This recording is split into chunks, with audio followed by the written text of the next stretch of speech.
بسم اللہ الرحمن الرحیم۔ بادشاہ کو ایک خواب دکھایا اور اس خواب کے ذریعے سے اللہ تعالیٰ نے یوسف علیہ السلام کو جیل سے باہر نکالا۔ تو یوسف علیہ السلام نے فرمایا میں نہیں آتا، جاؤ اور جا کر پہلے ان عورتوں سے پوچھو کہ یوسف علیہ السلام کا قصہ کیا ہے۔ حضور صلی اللہ علیہ وسلم نے فرمایا قربان یوسف علیہ السلام کی صبر پر کہ اتنی لمبی جیل کاٹ کر بھی نہیں باہر جانے سے انکار کر دیا۔ فرمایا جاؤ پہلے عورتوں سے پوچھو کہ یوسف سچا ہے یا جھوٹا۔ تو بادشاہ نے ساری عورتوں کو بلا کر کہا، اللہ تعالیٰ کا ارشاد ہے اعوذ باللہ من الشیطان الرجیم ما خطبکن اذ راودتن یوسف عن نفسہ۔ یوسف علیہ السلام کا قصہ کیا ہے؟ قلنا حاش للہ ما علمنا علیہ من سوء، کہا وہ پاک دامن ہے، جھوٹ آخر جھوٹ ہوتا ہے۔ پھر زلیخا بھی بول اٹھی الآن حصحص الحق، حصصہ کہتے ہیں سورج نکل آیا۔ تو وہ زلیخا نے کہا اب میں مان گئی، حق کا سورج نکل آیا، حق کا سورج نکل آیا، یعنی حق ایسے واضح ہو گیا جیسے سورج نکل آیا، وہ سچا ہے میں جھوٹی ہوں۔ وقال الملك ائتوني به استخلصه لنفسي، ایک طرف عورت کی نافرمانی کا چل رہا ہے اور ساتھ میں مردوں کی نافرمانی کا چل رہا ہے، اور بیچ میں ایک نوجوان ہے جو ستم زدہ ہے لیکن وہ اللہ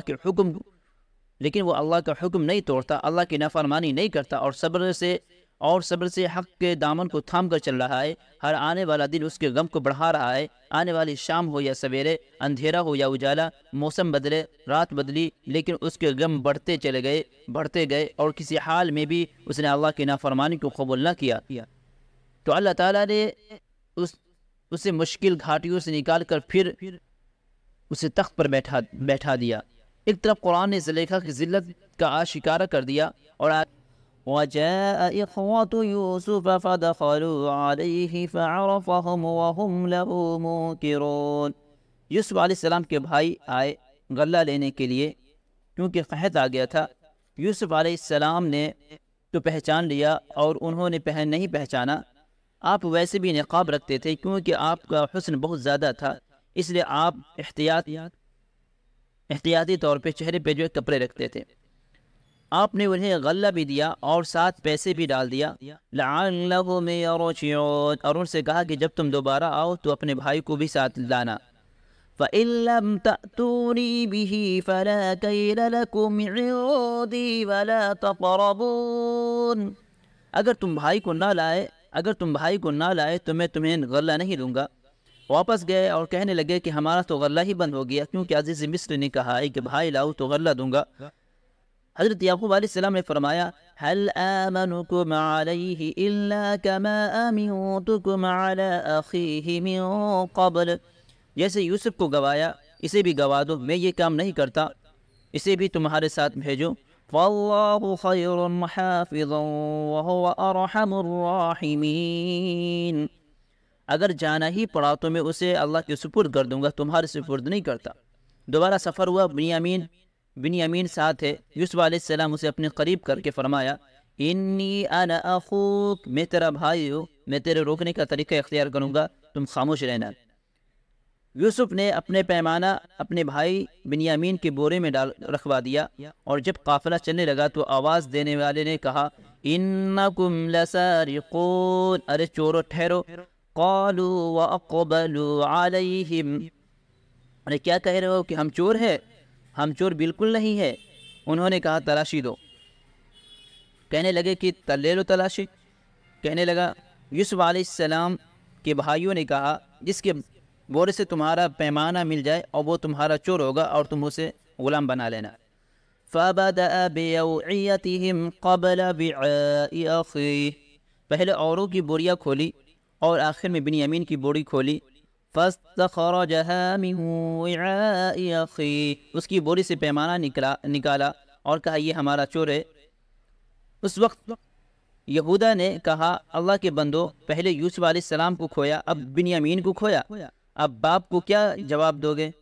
لَنْ أَبْرَحَ الْأَرْضَ حَتَّى يَأْذَنَ لِي أَبِي أَوْ يَحْكُمَ اللَّهُ لِي، میں تو واپس نہیں جاتا یہاں تک کہ میرا باپ مجھے اجازت دے دے کہ اللہ کوئی فیصلہ فرما دے۔ پھر وہ آ کر یوسف سے کہنے لگے خُذْ أَحَدَنَا مَكَانَهُ إِنَّا نَرَاكَ مِنَ الْمُحْسِنِينَ، ہم میں سے کسی کو رکھو اور اسے ہمیں دے دو۔ یوسف علیہ السلام نے فرمایا یہ نہیں ہو سکتا، یہ نہیں ہو سکتا۔ تو اب وہ سارے پریشان اور کہنے لگے، اور وہ کیسے سخت دل تھے کہ جاؤ اور یعقوب علیہ السلام سے کہو ان بناک سرق، تیرے بیٹے نے چوری کر لی۔ یہ نہیں کہا کہ ہمارے بھائی نے چوری کی، بلکہ کہا تیرے بیٹے نے چوری کی، کیونکہ بنیامین اور یوسف علیہ السلام ایک ماں سے تھے اور باقی دوسرے والدہ سے تھے۔ جب یعقوب علیہ السلام کے پاس پہنچا اور سارا قصہ سنایا تو یعقوب علیہ السلام نے یوسف علیہ السلام کو خط لکھا، اور اس میں یہ لکھا کہ ہم نبیوں کا گھر ہے، ہم چور نہیں ہوتے، ہمارا گھر شروع سے آزمائش کی بھٹی میں جل رہا ہے۔ میرے دادا کو آگ میں ڈالا گیا، میرے باپ کو چھری کے نیچے سے نکالا گیا، میرے بیٹوں کو مجھ سے جدا کیا گیا، جس کی یاد میں روتے روتے آج 40 سال گزر گئے اور میری آنکھیں چلی گئی۔ اس کی یاد کا ایک سہارا تھا، وہ بھی تم نے مجھ سے لے لیا۔ تو میں منت کرتا ہوں کہ میرا بچہ مجھے واپس کر دو، تیرا بڑا احسان ہو گیا۔ ایسے ہی دردناک چند جملے تھے جسے پڑھ کر یوسف علیہ السلام بھی رونے لگے، چونکہ دونوں باپ بیٹا نبی تھے، اور یوسف علیہ السلام کو بتانے کی اجازت نہیں تھی کہ باپ کو بتائے کہ میں موجود ہوں، زندہ ہوں اور سلامت ہوں۔ جب ادھر بھی روئے اور ادھر بھی روئے تو اللہ تعالیٰ نے کہا کہ اچھا ٹھیک ہے، اب اپنے آپ کو ظاہر کر دو۔ نافرمانی کی آخری انتہا ذلت ہے اور فرمانبرداری کی آخری انتہا عزت اور کامیابی ہے۔ آخرت تو ہے ہی، اور کبھی دنیا میں اللہ تعالیٰ ظاہر کر دیتا ہے۔ پھر وہ آئے اور کہنے لگے یا ایھا العزیز مسنا واہلنا الضر وجئنا ببضاعۃ مزجاۃ فاوفنا الکیل وتصدق علینا ان اللہ یجزی المتصدقین۔ یوسف علیہ السلام کو ذلیل کرنے والے اور اس کے لیے جھوٹ مکر و فریب کا جال بچھانے والے آج یوں کہہ رہے اللہ کے نام پر کچھ خیرات دے دو، تصدق علینا کہ اللہ کے نام پر کچھ خیرات دے دو۔ یہی اللہ کا نظام وہ کیسے لے کر آتا ہے اپنی تدبیر کو، اب چونکہ اللہ کی طرف سے اجازت ہو چکی تھی تو جب یوسف علیہ السلام نے اپنے بھائیوں کے عاجزی انکساری کی انتہا دیکھی تو اپنے چہرے سے نقاب ہٹایا اور ارشاد فرمایا هل علمتم ما فعلتم بيوسف واخيه اذ انتم جاهلون۔ اس جملے میں انبیاء کے اخلاق عالیہ کا اظہار دیکھے۔ ہم تو تانا دیتے ہیں، ہم تانا دینے سے باز نہیں آتے، کیا کچھ نہیں کہتے۔ یوسف علیہ السلام کے ساتھ بھائیوں نے کیا کچھ نہیں کیا اور جان بوجھ کر ہر قدم پر کیا۔ اور یوسف علیہ السلام کیا کہہ رہے، اور کچھ خبر ہے جو تم نادانی میں بے خبری میں یوسف پر زیادتی کی تھی۔